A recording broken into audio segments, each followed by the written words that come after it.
تو اس کو آپ اس طرح اپنی نوٹ بک میں اپنے ہوم ورک کی کاپی ہے اس میں لکھیں. الفاظ متضاد, الٹا سیدھا, اصلی نقلی, نرم سخت, ناکامی کامیابی, تازہ باسی, توحید شرک, جنگ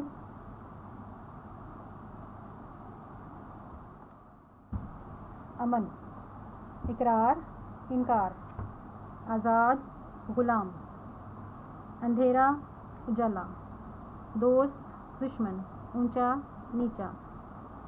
یہاں پہ جنگ کے سامنے ہے امن, یہ اس کا درست متضاد ہے.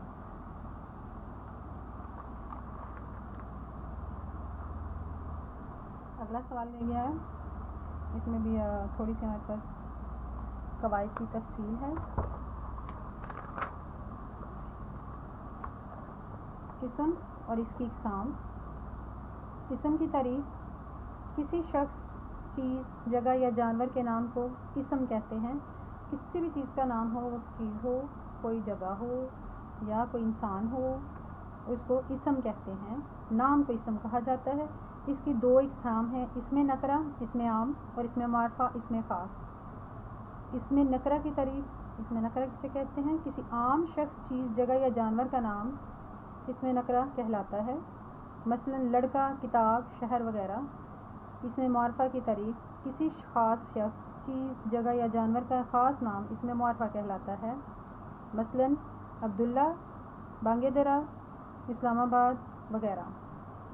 سوال ہے ہمارا, دیے گئے جملوں میں اسم نکرہ اسم عام کے گرد دائرہ بنائیے اور اسم معرفہ اسم خاص کے نیچے خط لگائیے. اور اس کو ہم یہاں دیکھتے ہیں, جی ہمیں مثال بھی دی گئی ہے. مثلا قوس قزح کے کئی رنگ ہوتے ہیں. قوس قزح اسم معرفہ ہے اور اس کے نیچے ہم نے خط لگا دیا, اور رنگ اسم نکرہ ہے, اس کے اوپر ہم نے دائرہ بنا دیا. نور العین سمجھدار بچہ ہے. نور العین اسم معرفہ ہے, اس کے نیچے خط کھینچا, اور بچہ اسم نکرہ ہے اور اس کو ہم نے دائرے میں کر دیا. میرا پسندیدہ رنگ ہرا ہے. ہرا اسم معرفہ ہے اور رنگ اسم نکرہ. کراچی سمندر کے کنارے واقع ہے. کراچی اسم معرفہ ہے اور سمندر اسم نکرہ ہے. ماؤنٹ ایوریسٹ دنیا کا بلند ترین پہاڑ ہے. ماؤنٹ ایوریسٹ چونکہ وہ ایک ہی ہے, وہ ہر پہاڑ تو ماؤنٹ ایوریسٹ نہیں ہے, اس لیے یہ اسم معرفہ ہے, اور پہاڑ کوئی بھی ہو سکتا ہے, اس کو ہم آئیڈینٹیفائی نہیں کر سکتے کہ کون سا پہاڑ ہے, تو یہ اسم نکرہ ہے. ہمنا نے ایک کتاب خریدی. ہمنا کسی خاص لڑکی کا نام ہے, اس لیے وہ اسم معرفہ ہے, اور کتاب کوئی بھی ہو سکتی ہے, تو یہ اسم نکرہ ہے.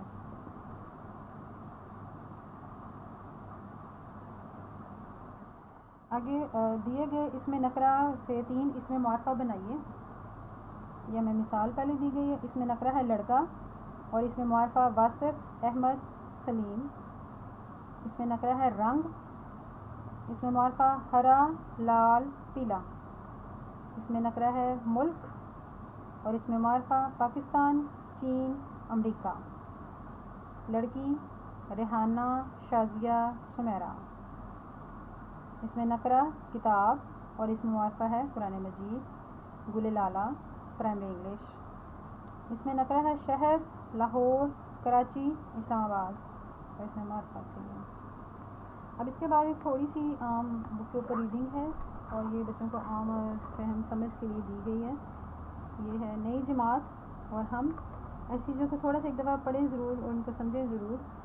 مبارک ہو, 4تھی جماعت میں کامیابی حاصل کرنے کے بعد اب آپ 5ویں جماعت میں آ چکے ہیں.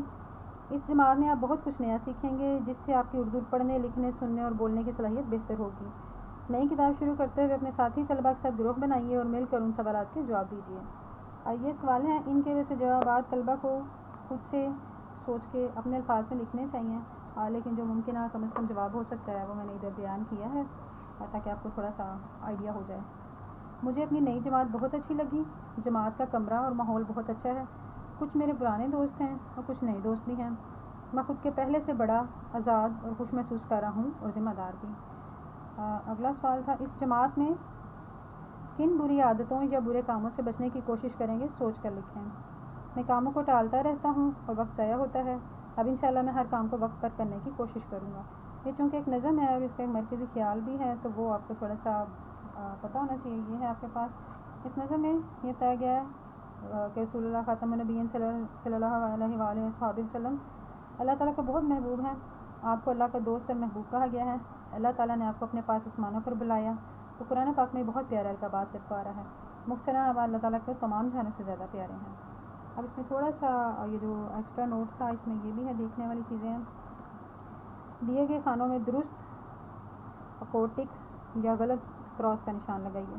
اب ان کے جملوں کو پڑھیں اور ان کو سوچیں. اپنے زندگی میں بھی ان کو ضرور ان کا اطلاق کریں تاکہ آپ کی پڑھائی پہلے سے بہتر ہو. آپ اپنے اساتذہ کرام کو خوش رکھنے کے لیے کیا کیا کریں گے؟ سب طلباء کو اپنی سطح پہ اپنے آپ اس کو سوچنا چاہیے کہ جماعت اور گھر کا کام وقت پر مکمل کرنا، احترام اور محبت سے پیش آنا اور لاپرواہی دکھانا. اس میں سے اچھے کام کون سے ہیں ان کو ہم نے ٹک کر دیا ہے. جماعت اور گھر کا کام مکمل کرنا چاہیے وقت پہ اور احترام اور محبت سے پیش آنا چاہیے. اس سے آپ کی پڑھنے لکھنے کی جو ہے صلاحیت وہ بڑھ جائے گی. اور لاپرواہی دکھائیں گے تو نہیں آئے گی. اس کو کراس کر دیں گے، اچھی عادت نہیں ہے. ان کو صرف یہاں پہ کراس اور ٹک مت کریں. ان کو اپنی لائف میں بھی باقاعدہ ان کا اطلاق کریں تاکہ آپ کی پڑھنے کی کیپیسٹی جو ہے وہ بڑھ جائے. آپ اپنے ہم جماعتوں کے ساتھ کیسا رویہ رکھیں گے؟ سختی اور درستی سے پیش آنا، ان کا خیال رکھنا، مل جل کر کام کرنا. تو ان میں یہ جو پہلی والی آپشن ہے سختی اور درستی سے پیش آنا غلط بات ہے تو اس کو ہم کراس کر دیں گے. اور یہ جو اچھی بات ہے اپنا خیال رکھنا چاہیے کلاس والوں کا بھی اور مل جل کر کام کرنا چاہیے. اور آپ اپنی تعلیمی قابلیت بڑھانے کے لیے کن شعبوں میں بہتری لائیں گے؟ جن شعبوں پر زیادہ توجہ دینی ہے انہیں ترتیب وار نمبر دیجیے. سب سے زیادہ توجہ دینے والے شعبے کے سامنے 1 اور اسی مناسبت سے 2 3 4 5 اور 6 نمبر دیجیے.